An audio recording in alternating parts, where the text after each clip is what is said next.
You're lying next to someone, and instead of feeling them breathe, you're running the numbers. Will this still be true in 5 years? Will they still choose me then? That's not love. That's an audit. Somewhere along the way, you learn to grip a relationship the way you'd grip a promise. Like easing the pressure even slightly means the whole thing slips through your fingers.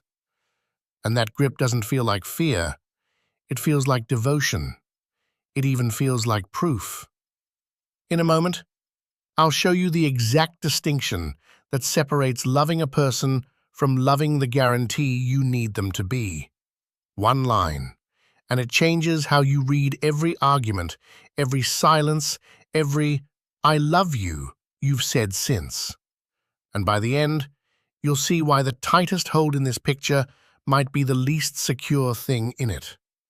Why losing someone was never proof the connection was hollow, and what your own hands are actually doing right now, this second, without you noticing. So look at them for a moment before this line even starts to move. Watch what happens the instant you try to weld two hands together instead of letting them simply touch. The line stops being a portrait. It becomes a knot. That instinct to fuse, to seal, to make a connection unbreakable doesn't announce itself as fear. It borrows the voice of love. It tells you, this is devotion. But look closer at what it's actually doing. It isn't reaching toward the other person, it's reaching toward a guarantee. And a guarantee is not a person. Here is the inversion worth sitting with. The very effort you spend trying to preserve a connection might be the thing quietly emptying it. Not the distance, not the disagreements, the preserving itself. There's an old idea about attention that has nothing to do with romance on its surface and everything to do with it underneath. The claim is simple. The moment you let your mind loose from what's in front of you, you form a habit of not attending. And once that habit sets in, you can't just summon your focus back on command. Every time you defer it, you defer a piece of your life along with it. Now place a relationship inside that frame. Real presence with someone requires attention that isn't split. But the demand for permanence keeps one eye on the future at all times.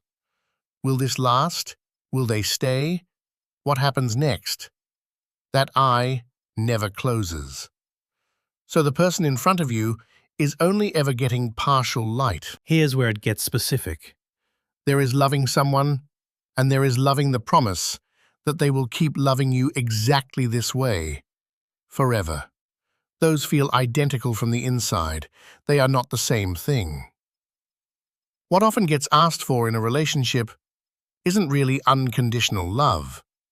It's a refuge. A place where you no longer have to keep proving yourself, keep performing, keep earning the next day of affection. But notice what that refuge quietly does. It swaps a living, shifting person for a fixed idea of them. She will always love me like this. He will never change. You stop loving someone. You start guarding a concept with their name on it. And concepts are expensive to maintain. To keep matching someone's fixed idea of you, you start editing yourself, softening opinions, hiding moods, trimming the parts that might not be acceptable. There's a name for this, the compromise of identity, fundamentally, voluntarily altering who you are to secure someone else's approval. It rarely feels like a loss in the moment. It feels like flexibility, like love. But it's erosion, one small omission at a time. And here's the reframe worth holding on to. If you've lost yourself trying to keep someone, that isn't proof you failed at love. It's evidence of exactly what you were protecting. Not the person, but the arrangement. Now, the honest counter to all this deserves airtime. Isn't commitment supposed to deepen love? Isn't staying, sacrificing, enduring? Isn't that the whole point? A love that doesn't try to last can look shallow, even selfish. So here's a real question worth sitting with and worth leaving in the comments. What actually holds more weight, being a martyr to a promise or staying steadily loyal to your own clarity while you're with someone? Because there are two kinds of commitment. One is generous, it's attention given fully, today, without conditions. The other is anxious, insurance bought against a future loss. They can look the same from outside. They feel nothing alike from within. Which brings us to loss itself. And maybe the most freeing reversal in this entire idea. We treat an ending as proof that a relationship didn't matter, that it failed somehow. But there's an old letter that reframes grief entirely.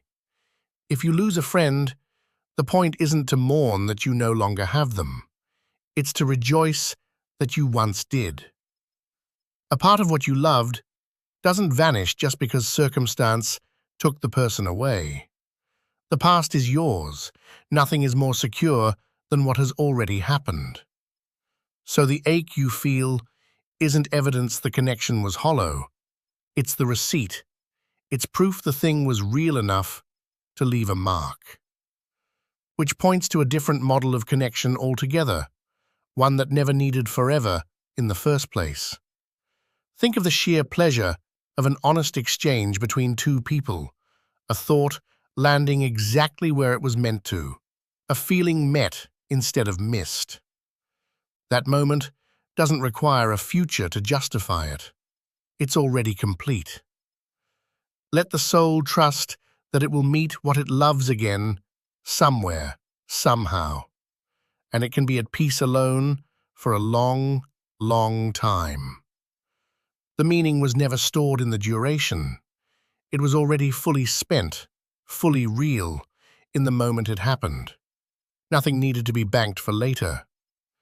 So where does that leave the demand for permanence? Our love of what's real does pull us toward wanting it fixed, wanting it to stay put. But health isn't stillness. Health is circulation. A mind stays sane through variety, through motion, not through clenching one thing forever.